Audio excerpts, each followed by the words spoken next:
everyone, my name is QueenHaleybee. Welcome to another episode of Destiny Shores. It is the start to fall, so I've created my own custom fall biome that we're going to start building in today. If this is your first time to the channel, you came at the perfect time because this video is going to showcase what kinds of builds to expect for the future of the series. Be sure to hit that bell to turn on notifications if you want to keep up to date, and also like and subscribe for more content.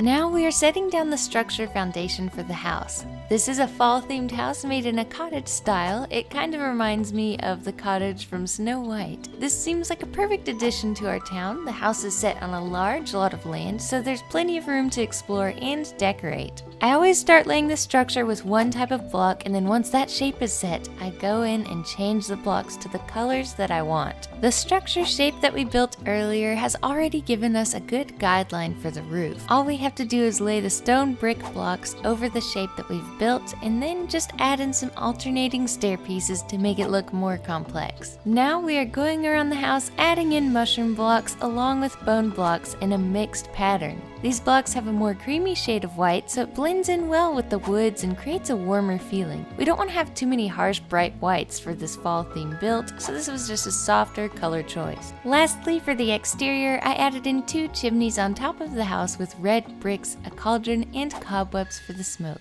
Now we are building a little cart in front of the house to hold the pumpkins. This really helps solidify the fall theme. Then we just add in some pumpkins all around the cart, and if you want to add in heads, you can add them, but it isn't necessary. There are a lot of cute little fox creatures that live all over this biome, and they are always sleeping in the day, so the environment feels really peaceful.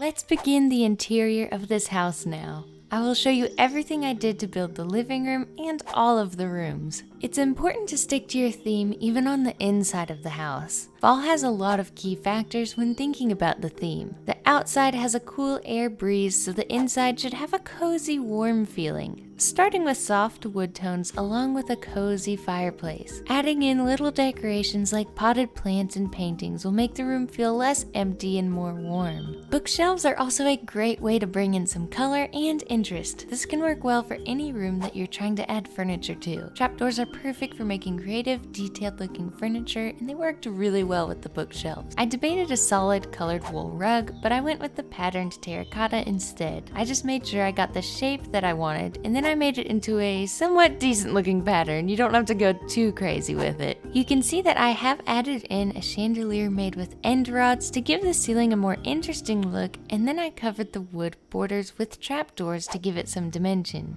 Now we light the fireplace with flint and steel onto netherrack for a constant fire. To make the couch and chairs, we use nether brick slabs, stairs, and walls.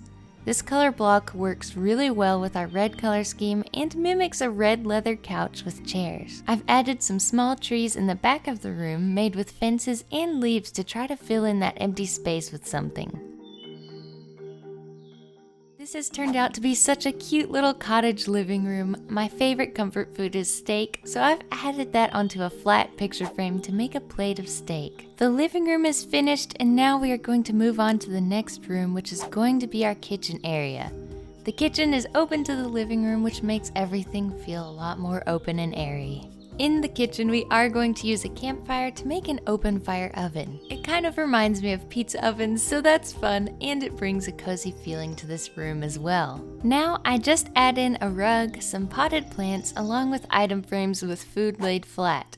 You can also add any type of food heads if you have access to them. If not, it's okay because you can make the plated foods instead. Campfires are a really cool addition to the game, and you can even cook food on top of them by placing a raw meat on it. Now that I think about it, you could also put a campfire in your fireplace instead of the flint and steel method if you wanted to. Up the kitchen ladder is a cozy little attic bedroom. The end rod makes a very cute bedside lamp. I hope that you guys enjoyed this build and video. Thank you so much for watching, and until next time, happy building!